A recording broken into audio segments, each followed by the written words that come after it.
राधे राधे भक्तजनों, आज आप सुनेंगे शनिवार की व्रत कथा। एक दिन शनि देव को बहुत भूख लगी और उन्होंने अपनी माँ से कुछ खाने को मांगा। माँ ने शनि देव से कहा कि जब तक वो भगवान को पहला भोग नहीं लगा लेती तब तक वो रुक जा। लेकिन शनि देव ने पहले उन्हें भोग लगाने पर जोर दिया और गुस्से में अपनी माँ सौरन को लात मार दिया। बदले में माँ ने शनि देव को श्राप दिया कि उनका पैर टूट जाएगा। शनि देव को धर्मराज कहा जाता है। लोगों को उनका कर्मों के अनुसार शनि देव का शुभ अशुभ फल मिलता है। यही कारण है कि हर व्यक्ति चाहता है कि उसकी कुंडली में शनि की स्थिति ठीक रहे और उसे शनि दोष से पीड़ित ना होना पड़े। लेकिन क्या आप जानते हैं कि एक बार शनि देव को भी श्राप का भागी बनना पड़ा था। सूर्यदेव के पुत्र भगवान शनि देव को अन्याय का कर्मों का देवता माना जाता है। शनि ग्रह अशांत हो जाए तो जीवन में कष्टों का आगमन शुरू हो जाता है, क्योंकि इनको काफ़ी कुशल ग्रह बताया गया है। शनि किसी के भी जीवन में उथल पुथल मचा सकते हैं। 9 ग्रहों में शनि देव केवल उन्हीं लोगों को परेशान करते हैं जिनके कर्म अच्छे नहीं होते। जिन लोग पर भगवान शनि देव मेहरबान होते हैं उस धनाय से परिपूर्ण कर देते हैं। ज्योतिषी शास्त्र के मुताबिक शनि देव एक ही राशि में 30 दिनों तक रहते हैं। हम शनि की पूजा करते हैं। शनि देव के बारे में तो बहुत सी बातें कही और सुनी जाती है, लेकिन शनि देव की पत्नी के बारे में बहुत कुछ नहीं कहा जाता है, क्योंकि आपको पता है कि शनि देव की पत्नी कौन थी और किस तरह से उनका विवाह हुआ था।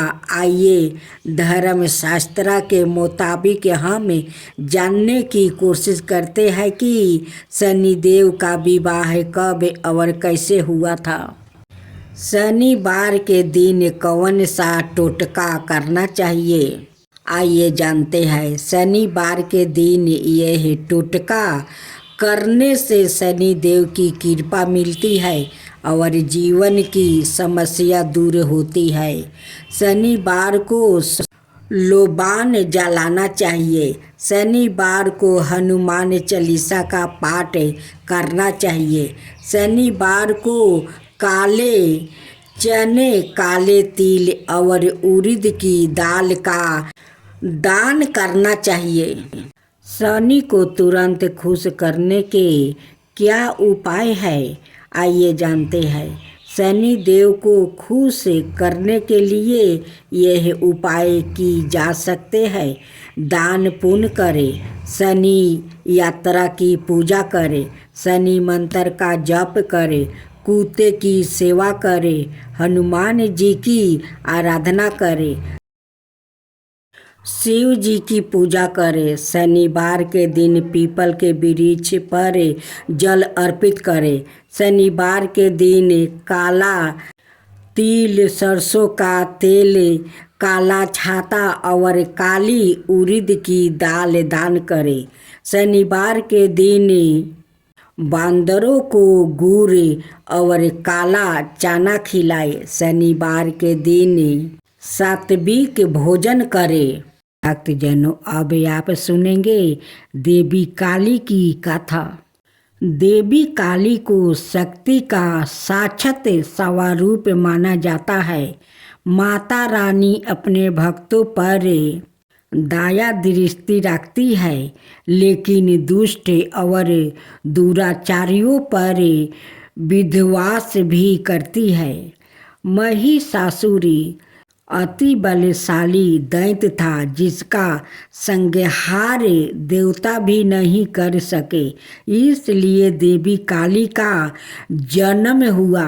धार्मिक ग्रंथों में माँ काली के जन्म यह अवतार को लेकर कई मत है, लेकिन सबर मनाए मत यही है कि माँ काली का अवतार दैत्यों के संहार के लिए हुआ था। नवरात्रि में हम नव दुर्गा यानी माँ दुर्गा के 9 अवतारों की पूजा करते हैं, लेकिन जब दैत्यों के संहार के लिए माँ काली का जन्म हो चुका था, तो फिर क्यों माँ दुर्गा को कई अवतार लेने पड़े? आइए जानते हैं इसके बारे में। काली माँ की कहानी छठी सातवीं के देवी महात्म्य के प्रथम अध्याय में काली को महाकाली के रूप में दर्शाया गया है। वो भगवान विष्णु के सोते हुए शरीर से देवी योग निद्रा के रूप में पैदा हुई, ताकि ब्रह्मा और दुनिया को 2 राक्षसों मुद और कदब से बचने के लिए उन्हें जगाया जा सके। एक बार जब विष्णु जागे तो उन्होंने उन राक्षसों के खिलाफ एक लंबा युद्ध शुरू किया, लेकिन वो अभी भी पराजित थे और अपनी सफलता पर गर्व कर रहे थे। यह देखकर महाकाली ने महामाया का रूप धारण किया और दोनों राक्षसों को मंत्रमुग्ध करने के लिए चली गई। जब वो महामाया से विचलित हुए तो विष्णु ने उन्हें तुरंत मार डाला। बाद के अध्यायों में चंड और मुंड 2 राक्षस थे जो देवी दुर्गा पर हमला करते थे। दुर्गा इतनी उग्रता से जवाब देती है कि काली उसके माथे से निकलती है और उन दोनों को मार देती है। यहाँ काली को गहरे नीले रंग की त्वचा संधी हुई आँखों वाला एक पतला चेहरा और खोपड़ियों की माला के साथ बाघ की खाल का कपड़ा पहने हुए बताया गया है। बाद में उसी युद्ध में राक्षस से रक्त बीज, जिसके सेनापति चंड और मुंड थे, युद्ध में काली का सामना करते हैं। रक्त बीज को वरदान है कि उसके खून की हर बूंद जो जमीन को छूती है, उससे उसका एक और कैलोन पैदा हो जाएगा। चौकी दुर्गा रक्त बीज को उसके अनगिनत कैलोनों के साथ हारने में असमर्थ है। काली उसके शरीर से उसका खून चूस लेती है और उसे हराने के लिए उसके कैलोनों को खा जाती है। रक्त बीज और दारुका दोनों मामलों में काली को दुश्मनों को हराने के बाद रक्त पिपासु के नसों में चूर बताया गया है और रक्त पिपासु की उसकी लालसा नियंत्रण से बाहर हो जाती है। शिव को फर्श पर शांत होकर हस्तक्षेप करना पड़ता है। जब काली क्रोध में आगे बढ़ रही होती है तो वो गलती से शिव पर पैर रख देती है और उसकी जीभ बाहर निकल जाती है। वो तुरंत शांत हो जाती है और फिर से दुर्गा पार्वती में विलीन हो जाती है।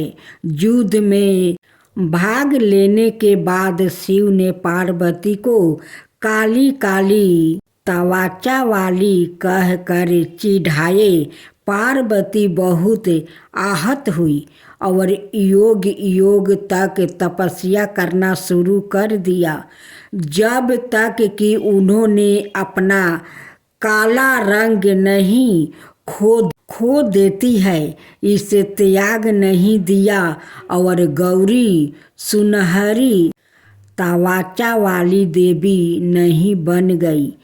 उसका छिपा हुआ अंधकारमय अवतारण कोशिकी बन जाता है, जो क्रोधित होने पर काली बन जाता है।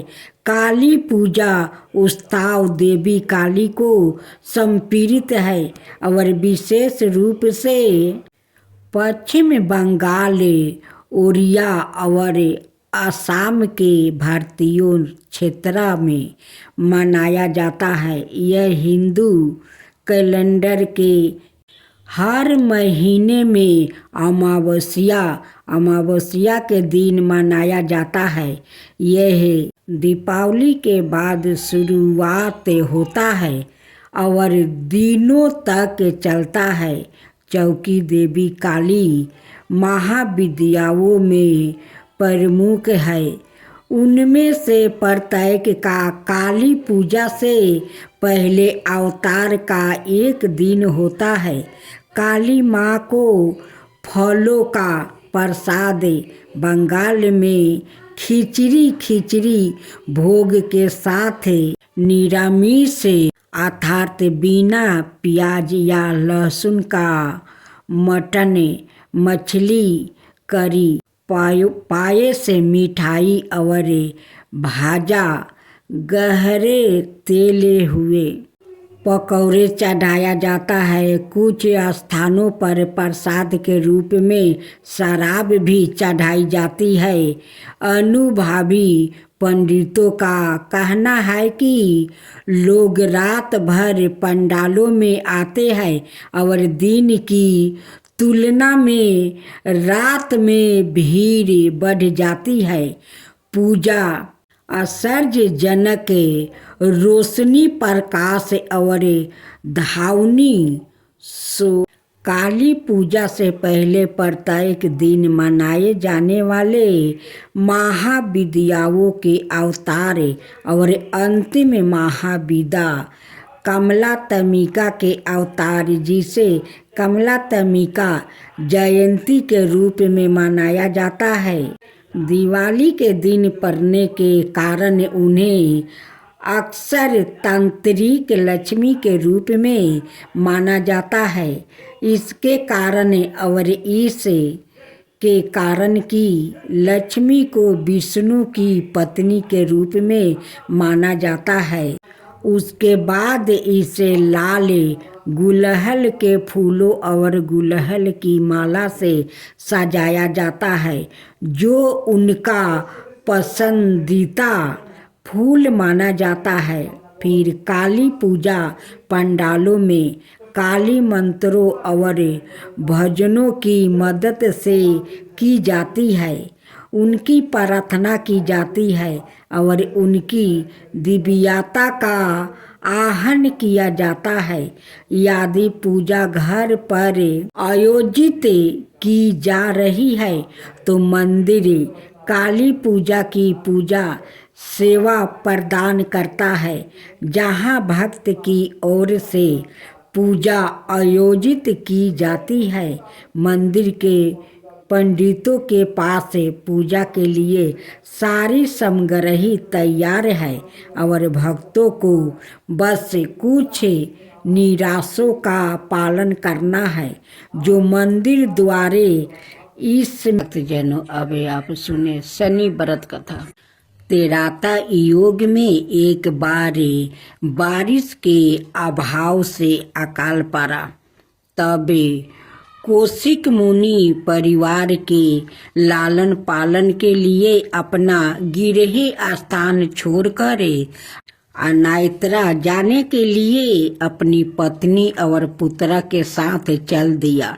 फिर भी परिवार का भरण पोषण कठिन होने पर दुखी होकर उन्होंने अपने एक पुत्र को बीच राह में ही छोड़ दिया। वो बालक भूखे प्यास से रोने लगा। तभी उसने कुछ ही दूर पर एक पीपल का वृक्ष और जल का कुंड देखा। उसने भूख शांत करने के लिए पीपल के पत्तों को खाया और कुंड का जल पीकर अपनी प्यास बुझाई। वो बालक प्रतिदिन इसी तरह पत्ते और पानी पीकर वो तपस्या करे समय गुजारने लगा। तभी एक दिन वहाँ देव ऋषि नारद पहुँचे। बालक ने उनको नमन किया। नारद मुनि विपरीत दशा में बालक की विनम्रता देख कर वो खुश हुआ। उन्होंने तुरंत बालक का यथाचित संस्कार कर वेदों की शिक्षा दी। उन्होंने ओम नमो भगवते वासुदेवा की मंत्र दीक्षा भी दी। वो बालक नित भगवान विष्णु के मंत्र का जप करे तप करने लगा। नारद मुनि उस बालक के साथ ही रहे। बालक की तपस्या से भगवान विष्णु प्रसन्न हुए। भगवान विष्णु ने प्रकट होकर बालक से वर मांगने को कहा। बालक ने भगवत भक्ति का वर मांगा। तब भगवान विष्णु ने बालक को योग और ज्ञान की शिक्षा दी, जिससे वो परम ज्ञानी महर्षि बन गया। एक दिन बालक ने मन में जिज्ञासा पैदा किया। उसने नारद मुनि से पूछा कि इतनी छोटी उम्र में ही क्यों मेरे माता पिता से अलग हो गया, क्यों मुझे इतनी पीड़ा भोगना पड़ रहा है। आपने मुझे संस्कारित कर ब्राह्मण बनाया, अत मेरी पीड़ा का कारण भी बताइए। नारद मुनि ने बालक से कहा, तुमने पीपल के पत्तों को खाकर घोर तप किया है, इसलिए आज से तुम्हारा नाम पिप्पलद रखता हूँ। जहाँ तक तुम्हारे कष्टों की बात है तो उसका कारण शनि ग्रह है, जिसके अहंकार बस धीमी चल के कारण तुम्हारे साथ ही पूरा जगत भी अकाल की पीड़ा भोग रहा है। यह सुनकर बालक बहुत क्रोधित हो गया। उसने आवेशित होकर जैसे ही आकाश में विचरण कर रहे थे शनि को देखा। तब शनि ग्रह बालक पिप्पलद के तेज बल से जमीन पर एक पर्वत पर आ गिरा, जिससे वो अपंग हो गया। शनि की ऐसी दुर्दशा देखकर नारद मुनि खुश हो गया। उन्होंने सभी देवी देवताओं को यह दृश्य देखने के लिए बुलाया। तब वहाँ पर ब्रह्मदेव सहित अनाए देवों ने आकर बालक पिप्पलद के आवेश को शांत कर कहा कि नारद मुनि द्वारा रखा गया तुम्हारा नाम श्रेष्ठ है और आज से तुम पूरे जगत में इसी नाम से प्रसिद्ध होंगे। जो भी व्याकृत शनिवार के दिन पिप्पलद नाम का ध्यान कर पूरी श्रद्धा और भावना से पूजा करेगा, उसको शनि ग्रह के कष्टों से छुटकारा मिलेगा और उसको संतान सुख भी प्राप्ति होगा। ब्रह्मदेव ने साथ ही पिपलद मुनि को शनि ग्रह की शांत के लिए उनकी पूजा और व्रत का विधान बताकर कहा कि तुम्हें धाराशाही हुए शनि को अपने स्थान पर प्रतिष्ठा कर दो, क्योंकि वो निर्दोष है। पिपलद मुनि ने भी ब्रह्मदेव के आदेश का पालन किया और उनसे शनिचर व्रत विधि जानकर जगत को शनि ग्रह की शांति का मार्ग बताया। इसलिए शनि ग्रह की शांति के लिए शनिवार के दिन पीपल के वृक्ष के साथ ही शनिदेव के पूजन की परंपरा है। अब सुने शनि व्रत कथा। एक समय की बात